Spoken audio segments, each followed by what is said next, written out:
سفر ہو رہا ہے۔ حضور پاک صلی اللہ علیہ وسلم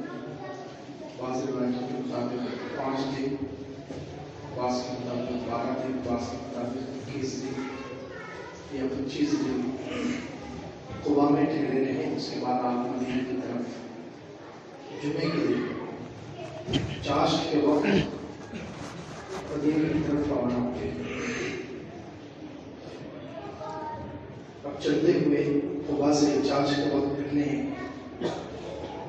اور بنو سالم ایک خاندان تھا، ایک قبیلہ تھا جو قبا اور مدینے کے بیچ میں آباد تھا۔ وہاں تک پہنچے تو جمعے کی نماز کا وقت ہو گیا۔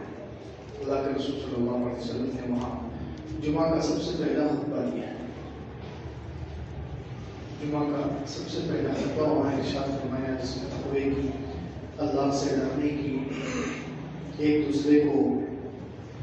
تقوی کی وصیت کرنے کا حکم دیا۔ مسلمان آپس میں ایک دوسرے کو اللہ سے ڈرنے کی وصیت کریں۔ کہیں بھی مختصر سا خطبہ ہے، لیکن اس میں اللہ کے رسول صلی اللہ علیہ وسلم نے کہیں بھی اپنے اوپر گزرے ہوئے حالات کا تذکرہ نہیں کیا۔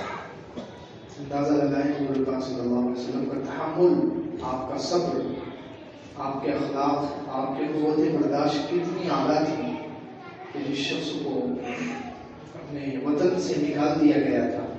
اور ہجرت کرنے پر مجبور کر دیا گیا تھا، اب وہ شخص اپنے چاہنے والوں کے درمیان میں آیا ہے۔ عام طور پر ہوتا یہ ہے کہ وہ قرآن داستانیں سناتا ہے، اپنے گزری ہوئی آپ بیتی اور گزرے ہوئے واقعات اور تکالیف کو سناتا ہے۔ لیکن حضور پاک صلی اللہ علیہ وسلم کے اخلاق پر قربان جائیں کہ آپ نے ایک لفظ بھی اس میں اپنے گزرے ہوئے حالات کا، اپنی پریشانیوں کا تذکرہ نہیں کیا، صرف تقوی کی بات کہی، اللہ سے ڈرنے کی بات کہی، آپس میں ایک دوسرے کو تقوی کی وصیت کرنے کا حکم دیا اور بس۔ خیر یہ بنو سالم میں اللہ کے رسول صلی اللہ علیہ وسلم نے جمعے کی نماز پڑھی اور وہاں سے پھر مدینہ منورہ کی طرف آگے بڑھے۔ اب گزرتے جا رہے ہیں اور درمیان میں کیونکہ 3 میل ہے تقریباً، وہاں پر بہت سارے انصار، بہت سارے مسلمان آباد تھے، تو جس قبیلے کے پاس سے گزر ہوتا، جس خاندان کے پاس سے گزر ہوتا، اس خاندان کے سردار حضور پاک صلی اللہ علیہ وسلم کی خدمت میں آتے اور کہتے کہ اللہ کے رسول یہاں قیام فرمائیں، یہاں ٹھہر جائیے، ہمارے مہمان بن جائیے، ہمارے لیے سعادت ہوگی، ہمارا پورا قبیلہ آپ کا ساتھ دے گا، بہت زیادہ لوگ ہیں۔ لیکن اللہ کے رسول صلی اللہ علیہ وسلم ارشاد فرماتے ہیں خلو سبیلہا فإنہا مأمورہ، کیونکہ وہ لوگ آتے تھے اور فرط محبت میں، بہت زیادہ محبت کی وجہ سے، شدت محبت کی وجہ سے اونٹنی کی نکیل پکڑ لیتے اور اپنی طرف کھینچتے کہ ہمارے قبیلے میں تشریف لے سکے، یہاں ہمارے خاندان میں ٹھہر جائیے، ہمارے مہمان بن جائیے۔ اتنی بڑی سعادت تھی ہے، اس لیے مدینہ منورہ کے جو انصار تھے وہ نکیل، اونٹنی کی نکیل پکڑ لیتے اور اس کو اپنے خاندان کی طرف، اپنے گھروں کی طرف کھینچتے تھے۔ تو اللہ کے رسول صلی اللہ علیہ وسلم ارشاد فرماتے خلو سبیلہا، اونٹنی کا راستہ چھوڑ دو، فإنہا مأمورۃ، یہ اللہ کی طرف سے اس کو حکم دیا گیا ہے، یہ جہاں بیٹھے گی وہاں میرا مسکن ہوگا، جہاں بیٹھے گی وہاں میں ٹھہروں گا، میں خود سے اپنی جگہ کا انتخاب نہیں کر سکتا۔ اس میں حکمت بھی تھی، ظاہر سی بات ہے، اتنے خاندان، اتنے سارے چاہنے والے، اگر خود سے حضور پاک صلی اللہ علیہ وسلم کسی کا انتخاب فرما دیتے تو دوسروں کا دل ٹوٹنے کا ڈر تھا۔ تو اس لیے اللہ رب العزت کی طرف سے اس کا یہ انتظام ہوا کہ حضور پاک صلی اللہ علیہ وسلم کو حکم دیا گیا کہ آپ اونٹنی کی نکیل ڈھیلی چھوڑ دیں۔ اب حضور پاک صلی اللہ علیہ وسلم نکیل ڈھیلی چھوڑ دیتے اور اونٹنی چلتے رہتی ہے اور سب سے یہی کہتے، جو بھی دعوت دیتا کہ آپ یہاں آ جائیں، ہمارے پاس قیام فرمائیں، ہمارے خاندان میں رہیں، ہم آپ کی حفاظت کریں گے، ہم آپ پر سب کچھ نچھاور کر دیں گے۔ اللہ کے رسول صلی اللہ علیہ وسلم سب سے یہ کہتے دعوہا یخلو سبیلہا فإنہا مأمورۃ، چھوڑ دو اس اونٹنی کو کہ یہ اللہ کی طرف سے اس کو حکم دیا گیا ہے، جہاں اللہ کا حکم ہوگا وہاں یہ جا کے ٹھہر جائے گی، میں وہاں پر جاؤں۔ اور اور اس وقت جو ہے سب جہاں جہاں سے جس خاندان کے گھروں کے پاس سے ان کے گلیوں میں سے حضور پاک صلی اللہ علیہ وسلم گزرتے تھے تو سب جگہ ایک ہی آواز آ رہی، جا نبی اللہ، جا رسول اللہ، اللہ کے رسول آ گئے، اللہ کے نبی آ گئے، سب کے لیے۔ اور یہ بھی بات یاد رکھنے کی ہے کہ وہاں انصار میں مدینہ میں کچھ مسلمان تھے بہت زیادہ، اور کچھ مشرکین بھی تھے اور یہودی بھی بہت زیادہ تھے۔ تو حضور پاک صلی اللہ علیہ وسلم کی جو آنے کی خوشی ہے یہ مسلمان بھی منا رہے ہیں اور مشرک بھی ساتھ ہیں، صرف یہودی نہیں ہے،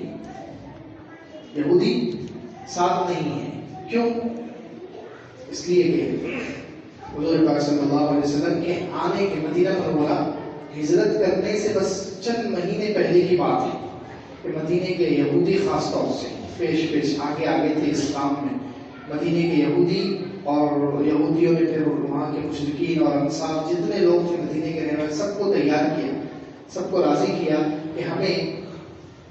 اپنا اتنا اچھا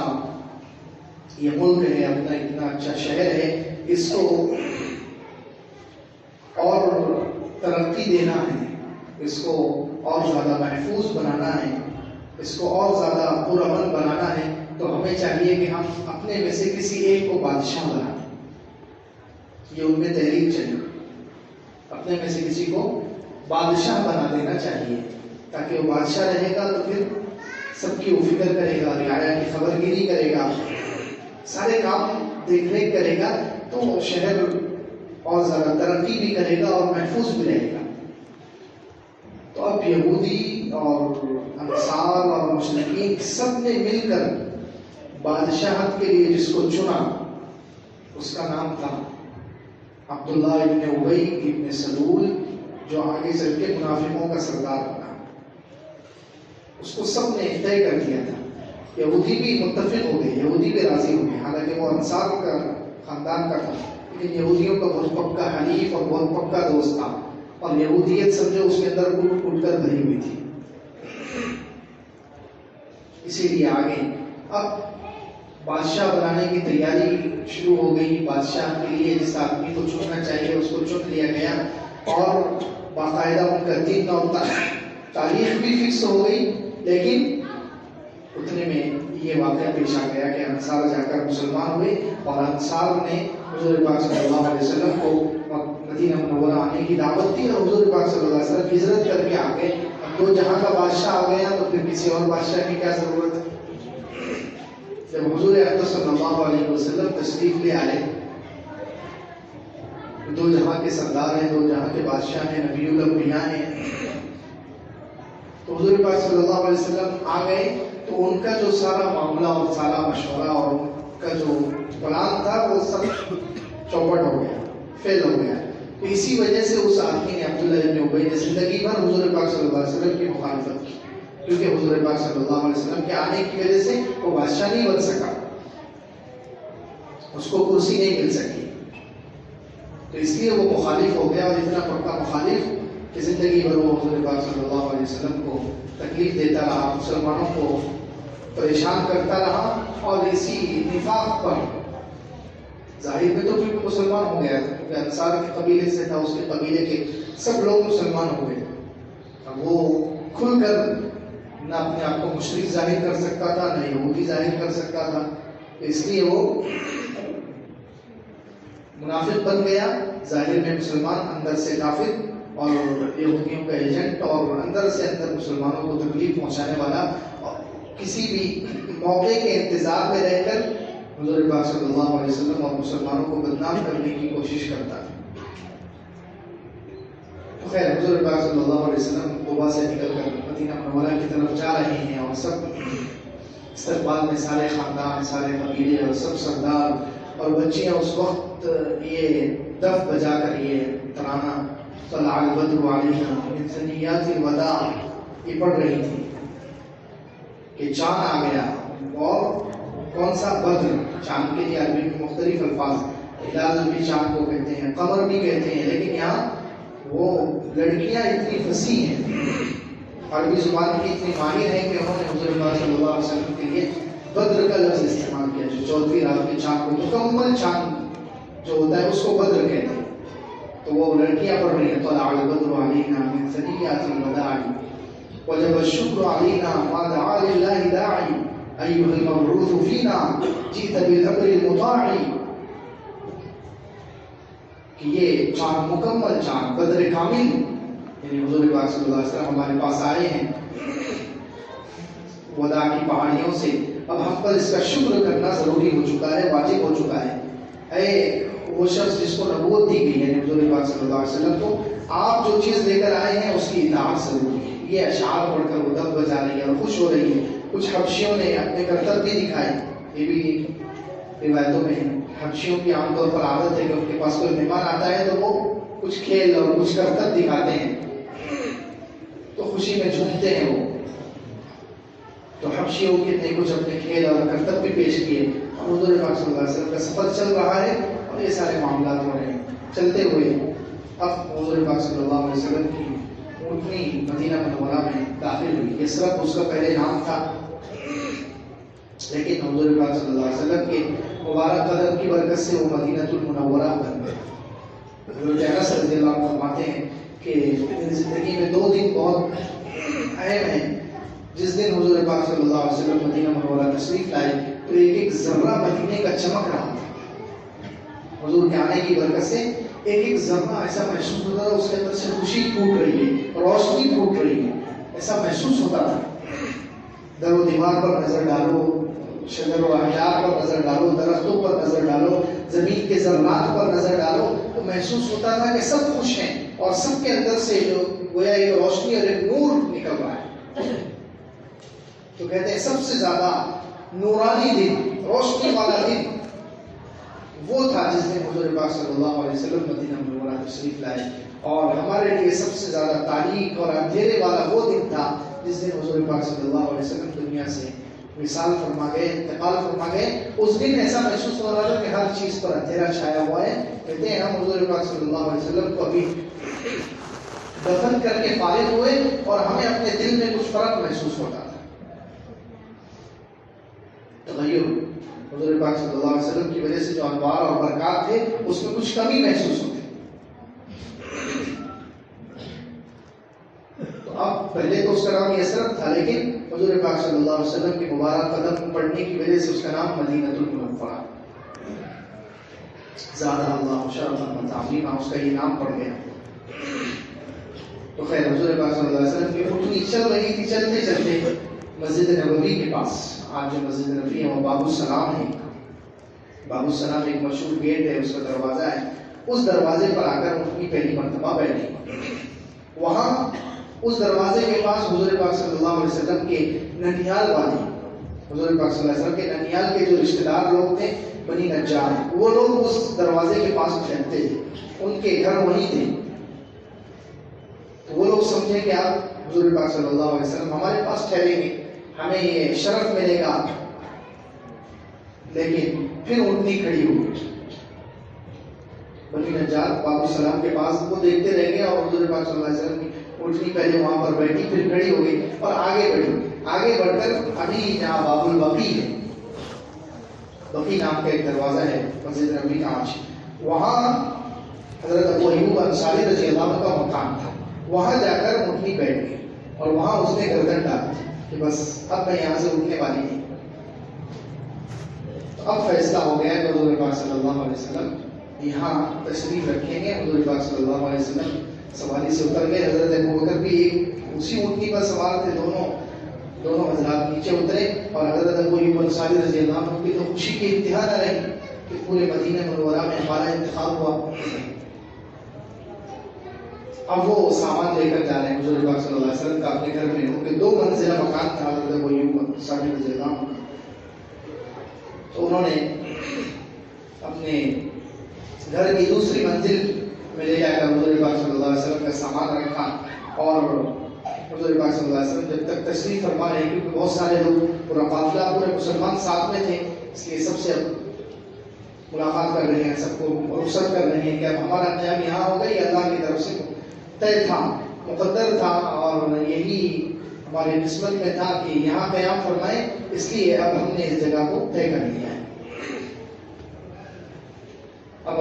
حضرت ابو ایوب انصاری رضی اللہ عنہ سے حضور پاک صلی اللہ علیہ وسلم نے پوچھا کہ ہمارا قیام کہاں ہے؟ تو انہوں نے کہا کہ اوپر کی منزل میں۔ حضور پاک صلی اللہ علیہ وسلم نے ارشاد فرمایا کہ نہیں، ہمیں نیچے کی منزل میں رکھو، کیونکہ بہت سارے لوگ ملنے کے لیے آئیں گے، اب نبی ہیں اور سارے مسلمانوں کو ان سے تعلق ہے، تو ملاقات کے لیے لوگ آئیں گے تو آپ کو پریشانی ہوگی بار بار اوپر آنا جانا درمیان میں سے، اس لیے ہمارا قیام نیچے رکھو۔ حضرت ابو ایوب انصاری رضی اللہ عنہ ادب کی وجہ سے حضور پاک صلی اللہ علیہ وسلم کو اوپر رکھا تھا، ان کا بھی مقصد کوئی تکلیف پہنچانا نہیں تھا، وہ یہ سوچ رہے تھے کہ حضور نیچے رہیں گے ہم اوپر رہیں گے، یہ کیسے ہو سکتا ہے؟ حضور پاک صلی اللہ علیہ وسلم نبی ہیں اور آپ کا اتنا بڑا مقام ہے، آپ نیچے رہیں ہم اوپر رہیں، یہ مناسب نہیں لگا انہیں، اس لیے انہوں نے پہلے اوپر کے منزلے میں حضور پاک صلی اللہ علیہ وسلم کے قیام کی تجویز کی، لیکن پھر حضور پاک صلی اللہ علیہ وسلم نے خود ارشاد فرمایا کہ نہیں، آپ کو تکلیف ہوگی اور مہمانوں کو بھی تکلیف ہوگی، اس لیے ہمارا قیام نیچے ہے۔ اب قیام طے ہو گیا، حضرت ابو ایوب انصاری رضی اللہ عنہ کچھ دیر کے بعد تشریف لائے اور لانے کے بعد انہوں نے حضور پاک صلی اللہ علیہ وسلم کو خط دیا، حضور پاک صلی اللہ علیہ وسلم کو انہوں نے خط دیا اور کہنے لگے کہ اللہ کے رسول، لوگ تو یہ سمجھتے ہیں، لوگ تو یہ کہہ رہے ہیں اور یہ سمجھ رہے ہیں کہ آپ میرے گھر آئے ہیں، آپ نے میرے گھر کو چنا ہے، آپ میرے گھر میں ٹھہرے ہیں، بات اصل میں یہ ہے کہ میں آپ کے گھر میں ٹھہرا ہوں، بات یہ ہے کہ میں آپ کے گھر میں ٹھہرا ہوں۔ حضور پاک صلی اللہ علیہ وسلم نے فرمایا کہ یہ کیا گتھی ہے، یہ کیا مسئلہ ہے؟ تو کہا یہ خط۔ اب وہ خط کس کا تھا؟ تاریخوں میں لکھا ہے کہ مدینہ منورہ میں حضور پاک صلی اللہ علیہ وسلم کے آنے سے 400 سال پہلے،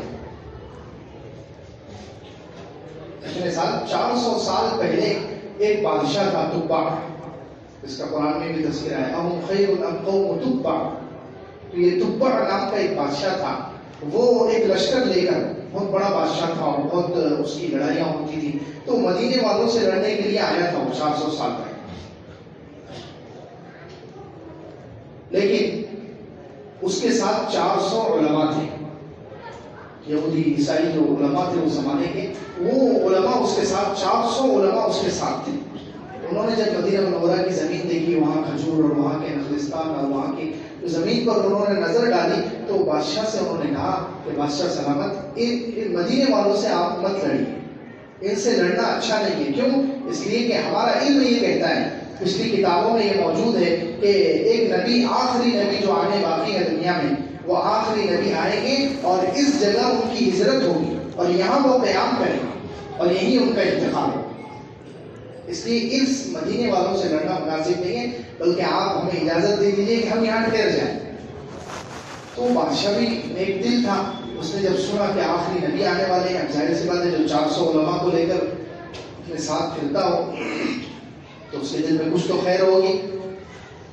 تو اس نے کہا کہ اچھا ٹھیک ہے، پورے جو 400 علماء اس کے ساتھ تھے، پورے 400 علماء کو اس نے مدینے میں آباد کر دیا، سب کو گھر بنا کر دیے، سب کی شادیاں کی، اور ایک گھر اس نے 400 سال پہلے حضور پاک صلی اللہ علیہ وسلم کے نام سے بنایا، اور وہ 400 علماء میں جو سب سے بڑے عالم تھے اور ان کے جو سب سے بڑے لیڈر تھے، ان کو وہ گھر حوالے کیا،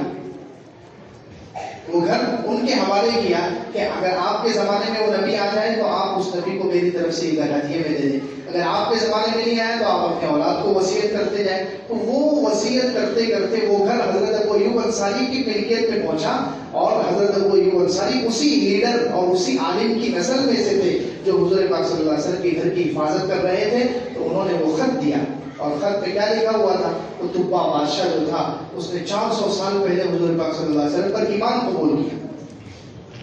اس نے اس خط میں اشعار لکھے ہوئے تھے، شہدت علی احمد انہ رسول من اللہ بارئ النسب فلو مد عمری الى عمره لكنت وزیرا له وابن عمی وجاہدت بالسیف اعداءه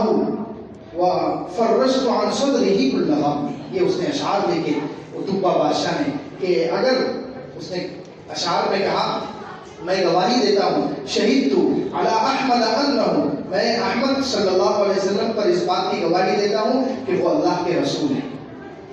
400 سال پہلے کہہ رہے ہیں کہ وہ اللہ کے رسول ہیں، اگر فلو مد عمری الی عمره، میری عمر نے وفا کی میری زندگی باقی رہی اور میں ان سے مل گیا تو لکنت وزیرا لہو وابن عمی، تو میں ان کا وزیر، ان کا ساتھی بن کر رہوں گا اور ان کا چچیرا بھائی بن کر رہوں گا۔ وجاہدت بالسیف اعداءہ، اور اپنی تلوار لے کر ان کے دشمنوں سے مقابلہ کروں گا۔ وفرجت عن صدرہ کل غم، اور ان کے سینے سے ہر غم کو دور کروں گا۔ حضور پاک صلی اللہ علیہ وسلم نے اشعار سنے اور آپ کی مبارک آنکھوں سے آنسو جاری ہو گئے کہ 400 سال سے اللہ رب العزت نے یہاں میرے قیام کا انتظام فرما دیا ہے۔ 400 سال پہلے سے میرے لیے ایک مکان بنا ہوا ہے، میرے لیے ایک جگہ ہے یہاں پر، اور میرے لیے گویا اللہ رب العزت نے اتنے سال پہلے سے انتظام کر دیا میری ہجرت کا۔ کتنا پیارا ہے میرا اللہ۔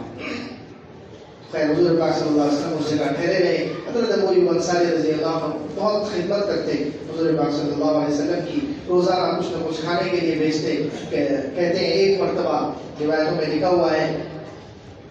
کہ حضرت ابو ایوب انصاری رضی اللہ عنہ کہتے ہیں سردی کا موسم تھا اور ہم لوگ اوپر تھے اور نیچے حضور پاک صلی اللہ علیہ وسلم کا قیام تھا۔ ایک مرتبہ